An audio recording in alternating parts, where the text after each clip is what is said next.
Thank you, Mr. President. Today we're going to honor the flag, but at the same time, we also want to honor the United States Army. This is the Army's birthday today, same day as the flag. I am your flag. I was born on June 14th, 1777. I am more than a piece of cloth with a colorful design. I am the silent sentinel of freedom. I am the emblem of the greatest sovereign nation on earth. I am the inspiration for which American patriots gave their lives and fortunes. I am the emblem of America. I have led your sons and daughters into battle from Valley Forge all the way through the deserts of Afghanistan. I have flown through war as well as peace, through strife as well as prosperity. And amidst it all, I have always been respected. My red stripes symbolize the blood of our people, which has been spilled in the defense of our glorious nation. My white stripes are seen as the yearning tears shed by mothers and fathers who have lost their sons and daughters in battle. My blue field represents God's heaven under which I fly, and my stars clustered together are our 50 states which I protect. I am Old Glory. I proudly wave on high. Honor me, respect me, defend me with your lives. Never let our enemies tear us down from my lofty position, lest I might never return. When comes time that I am old and faded, do not let me fly in despair. Rather, retire me from duty and replace me with a new flag so that I may continue to proudly and rightfully symbolize our country. I am your flag. What is Flag Day? What we fondly know as Stars and Stripes was adopted by the Continental Congress as the official American flag on June 14, 1777, right in the midst of the Revolutionary War. The Continental troops fought under many different flags with different symbols. They had rattlesnakes, pine trees, eagles, and slogans like "Don't tread on me," "Liberty or death," and "Conquer or die," just to name a few. The Declaration of Independence made the adoption of an American flag necessary, because previously each colony or each special interest group had its own flag. On 14 June 1777, Congress made the Flag Resolution of 1777 stating, "The flag of the United States shall be 13 stripes, alternate red and white, with a union of 13 stars of white on a blue field." Official announcement of the new flag was not made until September 3, 1777. Flag Day was celebrated as a patriotic occasion for many decades, but it was President Woodrow Wilson who made the official observance by presidential proclamation on May 30th of 1916. Who made the first American flag? The origin of the Stars and Stripes have become part of the American folklore. Although many people believe it was Betsy Ross that designed and sewed the flag, there's no proof of this. However, records do indicate that Betsy Ross was definitely made ensigns and pendants for the Navy during the war. Based on colonial folklore, it's also been stated that the American flag was first flown during the Revolutionary War at the Battle of Cooch's Bridge in Delaware in 1777.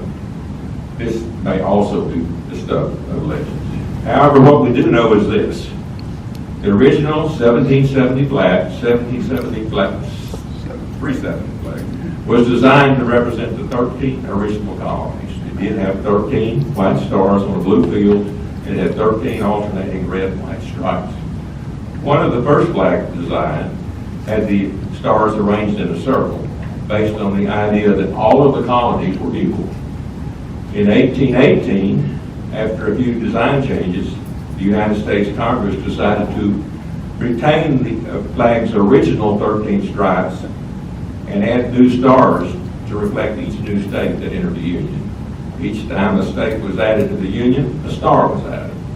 Today there are 50 stars, one for each state in the Union, but the 13 stripes remain. Interestingly, The current American flag was designed by a high school student from Lancaster, Ohio, named Bob Heff.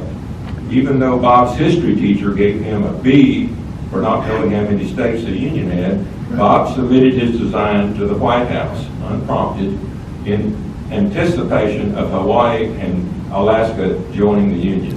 To his surprise, President Eisenhower called him his design had been chosen. Today it's Bob Heff's 1958 design, which shows 50 stars in a field and includes 5 rows of 6 stars and 4 rows of 5 stars, which is now our 50-star flag. And by the way, the history teacher changed his grade to a 9. Some historical facts about the U.S. flag. January the 1st, 1776, the first United States flag, the Grand Union, was displayed by George Washington, and it became the unofficial national flag, preceding the 13-star, 13-stripe version. June 14, 1777, the Stars and Stripes were adopted by the Congress, as previously mentioned, and on June 14, 1877, Flag Day was observed nationally for the first time on the 100th anniversary of the Stars and Stripes, and it continues today. On June 14, 1937, Pennsylvania became the first state in the U.S. to celebrate Flag Day officially as a state holiday. And on July 4th, 1960, following the admission to statehood of Hawaii, the new 50-star flag was flown for the first time. That flag is what we still see today. Okay, I'm carrying the Star Spangled Banner flag. The Star Spangled Banner, or the Great Garrison flag, was a garrison flag that flew over Fort McHenry in Baltimore Harbor during the naval portion of the Battle of Baltimore during the War of 1812. It is on exhibit at the National Museum of American History, Smithsonian Institution. Seeing the flag flying over Fort McHenry on the morning of September 14, 1814, after the battle ended, Francis Scott Key was inspired to write the poem, Defense of Fort McHenry. These words were written by Key and set to the tune of The Anacron in Heaven, a popular song at the time by John Stafford Smith. In 1931, the song became the national anthem of the United States.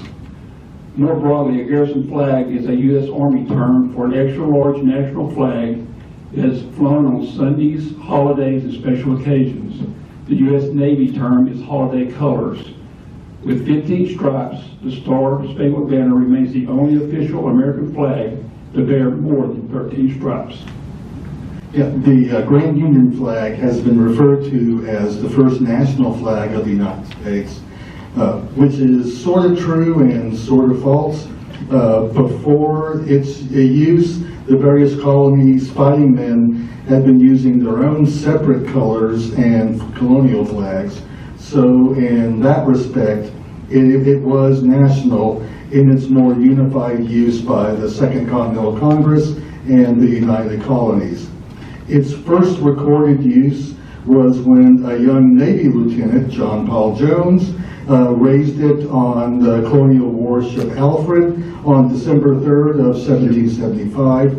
At that time, the war had been on for nearly a year, but the Declaration of Independence had not been written or issued. So not really national flag because we weren't a nation yet, but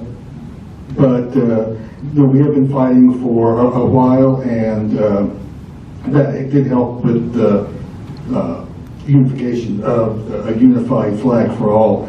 Why does the flag look so British to us? Well, back then there was still hope of unification, that there was reconciliation. There was some commissioners sent to London that were hoping, even after some bitter fighting, that we would reconcile. That didn't happen. But this still showed ties to our mother country. The flag was needed to distinguish colonial ships from the British commercial and naval vessels. because the Union Jack being flown on naval ships was very similar to our flag, so at least we could distinguish ourselves from the British ships. It became obsolete after the Flag Act by Continental Congress on June 14th of 1777. The Bennington flag, as you can tell from what you have already seen, there were numerous flags flown during the American Revolution by various militia, and this one is distinguished by that large 76 in the cannon, which refers to, of course, the year our Declaration of Independence was signed. The name of the flag comes from the Battle of Bennington, where this flag was carried and flown. It was a very important battle because it was part of the Saratoga campaign, which involved thousands of American Continental troops and numerous British troops.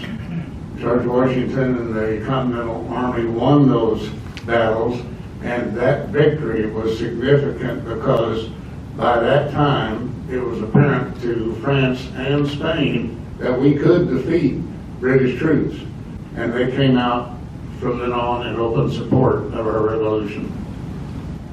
The Fort Moultrie flag, or the Liberty flag, was designed by Colonel William Moultrie to prepare for the war with Great Britain in 1775. It was flown by his troops in the successful defense of Sullivan's Island against the British fleet in 1776. During the battle, the flag was shot away, but Sergeant William Jasper ran out in the open and hoisted it again, rallying the troops until a new stand could be provided. The story of this event, along with the pivotal role of the battle itself, earned the flag the affection of the Patriot faction in South Carolina. They fought back a 10-hour bombardment during this battle and siege. Moultrie's forces, primarily from the 2nd South Carolina Regiment, eventually led the British to withdraw, saving Charleston for the Patriot cause. It therefore became the standard of the South Carolina Patriot militia. And when the war ended with the liberation of Charleston on December 14, 1782, it was presented by General Nathaniel Greene's Southern Continental and Militia Army as the first American flag to be displayed in the South. This is the pine tree flag. It's also known as an Appeal to Heaven flag. It was one of the flags used during the American Revolution. The flag, which featured a pine tree with the motto, an appeal to heaven, or less frequently, an appeal to God, was used by a squadron of 6 schooners commissioned under George Washington's authority as Commander-in-Chief of the Continental Army beginning in October 1775. The pine tree is a traditional symbol of New England. The phrase, appeal to heaven, appears in John Locke's second treatise on government, where it is used to describe the right of revolution. The flag is the official maritime ensign for the Commonwealth of Massachusetts, though the script was removed in 1971. It was used by state Navy vessels in addition to privateers sailing from Massachusetts.